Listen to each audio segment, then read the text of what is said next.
Guys আজকের এমন একটা জায়গায় গেছিলাম যেখানকার রোল তোমার দেখলে মাথা খারাপ হয়ে যাবে, আর তার সাথে খাওয়ার পরে তোমার টেবিলের উপরে জাস্ট এতখানি টিস্যু পেপার পড়ে থাকবে, আর সঙ্গে থাকবে এতখানি সস।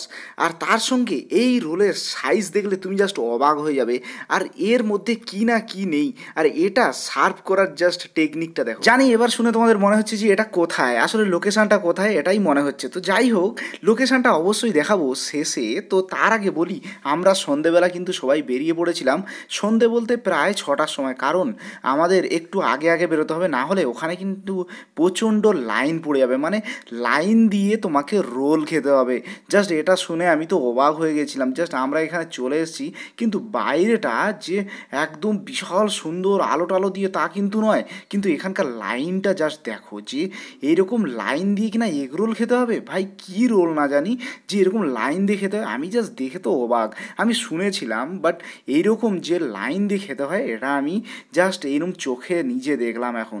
ওই ধারের যে লাইনটা আছে দেখতে পাচ্ছ, ওটা হচ্ছে বিল করার জন্য।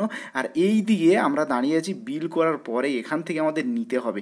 জাস্ট মেকিং প্রসেসটা জাস্ট দেখ। প্রথমে মিওনিস দিয়ে তার উপরে ফ্রেঞ্চ ফ্রাই, আর তার সঙ্গে 2 মুঠো করে এরকম ক্রিসপি চিকেন আর হাফ এগ ফ্রাই। ভাই আরও যে কি দেবে আমি জাস্ট ভেবে অবাক। এরা যেন কোনো কিছু কৃপণতা নেই এদের মধ্যে, মানে কি দেবে না দেবে যা ইচ্ছা দিয়ে দিচ্ছে, যতটা পারে দিয়ে দিচ্ছে, এরকম অবস্থা। আর এদের রানিং যা কাজ, হাতের কাজ দেখে জাস্ট অবাক। মানে এখানে দাঁড়িয়ে তোমার দেখতে আলাদাই মজা লাগবে। ভাই কি না কি দিচ্ছে, আরও কত কি দেবে ভাই আমি কিছুই মানে ভেবে উঠতে পারছি না যে আরও কত কি দেবে। আর এরপরে এটাকে প্যাকিং করবে জাস্ট কী করে, সেটাই তো একদম অবাক হওয়ার বিষয়। যাই হোক, এই যে মেকিং প্রসেসটা এটা পুরোটা দেখতে চাইলে অবশ্যই তোমরা দেখতে পারো। আমি অলরেডি পুরো ভিডিওটা দিয়ে দিয়েছি আগে একটা ভিডিওতে।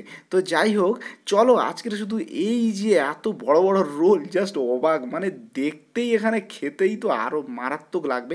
তো যাই হোক, এই দেখো এখানে কি সুন্দর প্লাস্টিকের ঝুড়ি আছে, সবাই একটা করে এরকম নিয়ে নিচ্ছে। আর এত করে কিন্তু টিস্যু পেপার দিতে হবে, না হলে কিন্তু সমস্যা হয়ে যাবে ভাই খাওয়ার সময়। আর এইরকম সস দিয়ে দিচ্ছে এতটা করে। এবার এটাকে নিয়ে আমরা চলে যাব ফার্স্ট ফ্লোরে। ফার্স্ট ফ্লোরে গিয়ে সেখানকার পরিবেশটা জাস্ট তোমাদের দেখাবো, আসলে সেখানে কি হচ্ছে। ভাই এত মানুষ শুধু রোল খাওয়ার জন্য চলে এসছে এখানে। আর এখানে জাস্ট ওপরটা দেখো, বাস এত মানুষ সবাই কিন্তু এই রোলই খাচ্ছে। আর এত টিস্যু, ভাই সবাই ভাবছে এত টিস্যু কী হবে, তোমরা দেখতে পাবে এত টিস্যু কী কাজে লাগবে। ভাই আমি ভাবছি যে এত টিস্যু, এই যে এখানে এত টিস্যু লাগবে, এটা শুধুমাত্র আমার মনে হয় এখানকার ওনার হয়তো ফার্স্ট টাইম খেয়ে চেক করে দেখেছিল যে কতটা টিস্যু লাগতে পারে। ভাই 1 প্যাকেট করে টিস্যু দিয়ে দিচ্ছে। আর এটা আমরা যদি এরকমভাবে 4জন যদি আলাদা আলাদাভাবে নিতাম, তাহলে ভাবতে পারছো এরকম 4টে এরম ঝাঁকা মতো দিয়ে দিত, আর তাতে এরম রোল থাকতো, আর এতটা করে টিস্যু থাকতো। জাস্ট ভেতরে একদম টাইট করে দিচ্ছে। তবে হ্যাঁ, এই রোলটার সাইজ কিন্তু 1 হাত হবে, কিন্তু সেটাকে লম্বা করে দিলে সেটা খাওয়ার অসুবিধা হবে বলে তাই এইভাবে মুড়ে চুড়ে এইভাবে এমনভাবে প্যাক করে দিয়েছে যাতে অসুবিধা না হয়। তো দেখো, এটা এবার ভাবছি যে এতটা রোল ভাই খাবো কী করে। প্রথমটা মনে হচ্ছিল যে খেয়ে নেবো, বাট এত বড় রোল না খাওয়াটা সত্যি খুব চাপের, মানে হাফ হয়ে যাওয়ার মানে শেষ মুহূর্তটা খুবই চাপের হয়ে যায়। ভাই আমাদের অবস্থা কী সেটা অবশ্যই তোমাদের দেখাবো। আর ওপরে দেখো কত মানুষ, সব কিন্তু রোল খাচ্ছে। আর ওপরেও কাউন্টার আছে, নিচেও কাউন্টার আছে, বাট ওপরে কাউন্টারটা কী আছে সেটা কিন্তু আমি লক্ষ্য করিনি। তোমরা আসলে অবশ্যই ওটা লক্ষ্য করো আর দেখো ওখানে কী দিচ্ছে। আমার মনে হয় রোল দিচ্ছে। তো যাই হোক, এত রোগা মানুষ কিন্তু কী করে ফার্স্ট খেয়ে দিল ভাই আমি বুঝতে পারলাম না। আফ্রিদি এখনও চালাচ্ছে, আর আমি তো রেস্ট নিয়ে নিয়ে খাচ্ছি। ভাই আমি এত খেতে পারি না, খাই হয়তো কিন্তু খেতে পারি না। তো আমার অবস্থা সত্যিই খুবই খারাপ। জাস্ট দেখো, দেখলেই বুঝতে পারবে আমার অবস্থাটা কী।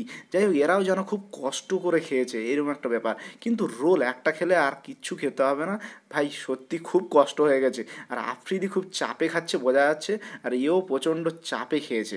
তো যাই হোক, আমরা খাওয়া দাওয়া শেষ করে নিয়েছি।